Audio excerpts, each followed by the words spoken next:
As you explore faith, it's important to check out the validity of the historical events.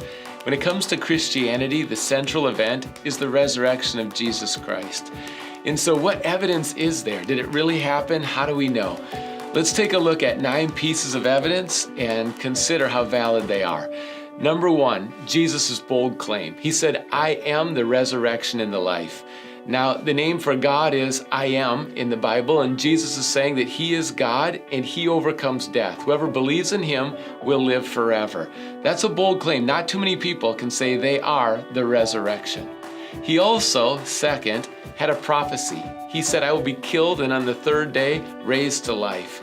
And as he said that before his death and resurrection, it was a look ahead, and then that's a bold prophecy again. Not many people have claimed that they're going to overcome death like that. Number 3 is the guarded tomb. Roman soldiers around the tomb, and everything was on the line for them. They would be killed if anyone removed the body or was able to enter the tomb. So they are so motivated to make sure that the body stays in its place.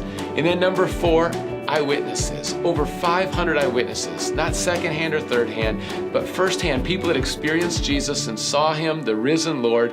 That's a lot of people. Number 5 is the disciples' transformation. They were scared, they were discouraged, they felt defeated, and then afterwards, they had some of the most courageous people on the face of the earth. And so think about that kind of change. It's explainable by seeing someone who overcame death. And then 6, the level of conviction. So many of those original apostles, they were martyred, they were killed, died for their faith. People are going to die for something they believe in, but if they know it's a lie, they'll never die for it. So they were sincere. They truly believed they'd experienced the Lord Jesus. Number 7 are the historical details, and specifically, I love this detail, women were the first ones to experience Jesus after His death.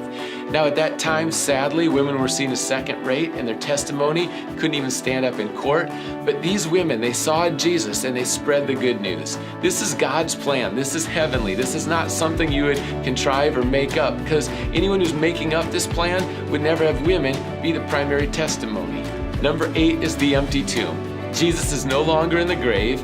If He was, all of Christianity, it would be debunked. All you have to do is find Jesus' body and Christianity is done. But He's not there. All the other religious leaders, there's their tomb. They're still in it. Jesus, it's empty. He's gone. And number 9, the rapid growth of the church. 3,000 people in one day. They heard the good news, they believed it, and the church took off. And it's not going to grow like that if it's based on something that was false. And so, more evidence of the resurrection.